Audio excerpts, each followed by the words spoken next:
What we're talking about in talking about religion and ethnicity in conflict is essentially identity. And here we have new opportunities because lots of conflicts are identity-based conflicts. And this is really pretty much a new category. The possibility that liberal democracies can balance between the most important identities, like, say, religion or nationalism, and also allow the social space, the emotional space, for someone to be a piccolo player or a stamp collector. And if I am a stamp collector, maybe I can know stamp collectors in other places. And there can be a whole web of social networks of identity in which people are connected based on shared interests and emotional things, while at the same time being loyal to their parents, loyal to their faith, and loyal to all sorts of things. This is a new mode of social organization that certainly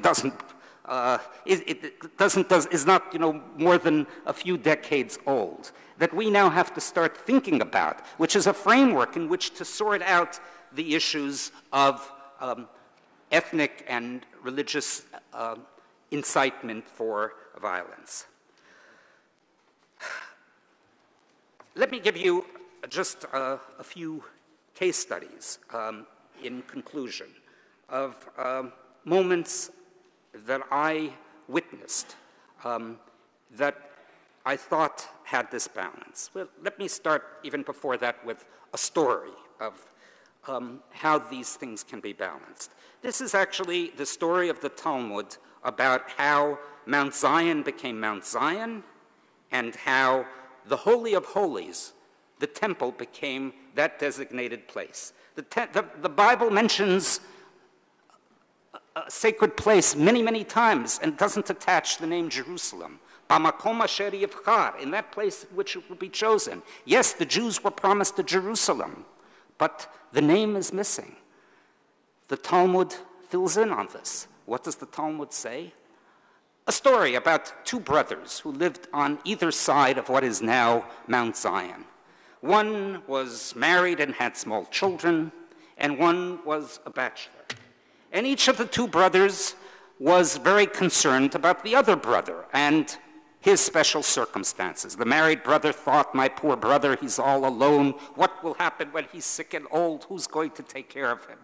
And the unmarried brother thought about his brother supporting a whole family and said, is it fair that our father left us this field to grow wheat in and gave me half? Maybe he should have more. So both brothers independently decided on the same night that they would rectify this situation, but not so as not to embarrass the other person, so as not to sacrifice and then say, look how good I am. I gave you, part of my wheat. They did it quietly without telling each other. And each one went up the top of the mountain, laden with grain, and met at the top of the mountain. And they immediately saw each other and understood, the intense love of two brothers and concern for their different situations. It was that place where this great concern between two brothers was expressed that God then chose as Mount Zion, according to the Talmud. What can we learn from a story like this? This is a story that legitimates something. It doesn't say every square inch. There is a whole religious language that Jews and Christians and Muslims could be sharing that would enable us to resolve certain conflicts. So, for example, the earth is the Lord's. The notion that there's a higher ownership to everything. And whatever we have at this moment and whatever we can make claims to has to be on the table for negotiations. If the environment could be created where people were not defensive, where people were not frightened, such religious concepts could really be important. Another experience of interfaith something that was very profound, and His Excellency knows about it. One of his colleagues organized it. Several years ago, I happened to be teaching in Japan at the moment. I got a message. There's a group of Palestinians from Paris and from Israel that want to invite Israeli Jews to join them in going to Auschwitz. And they turned to me because they wanted to have a few American Jews present also. And it was very difficult to get between lectures from Tokyo to Auschwitz, but I decided to go. And there was great skepticism among the Jews. What's going to be the quid pro quo? We're going to go, and they're going to say, all right, we recognize, the Holocaust. Now you recognize, the Nakba, our claims. We came there. We stood.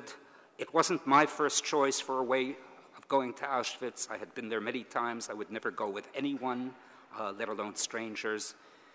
Something happened to the people who stood there and felt the pain, the pained memory of each other ultimately. The Israeli Arabs, who knew as much about the Holocaust as any Israeli Jew because they had to take matriculation exams, conceded, we read all that stuff. We didn't believe a word. We thought more Zionist propaganda. And there they are standing at Auschwitz and shared pain, shared meaning, empathy. These miraculous things can happen.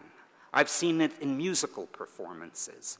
We haven't begun to deal with the tools that we have in faith, in art, in creating a culture of peace. With all due respect to the diplomats in this room who do extraordinary work, peace is too important to leave to the statespeople and to the diplomats. We all have to be involved in peacemaking, and I hope that we will. Thank you.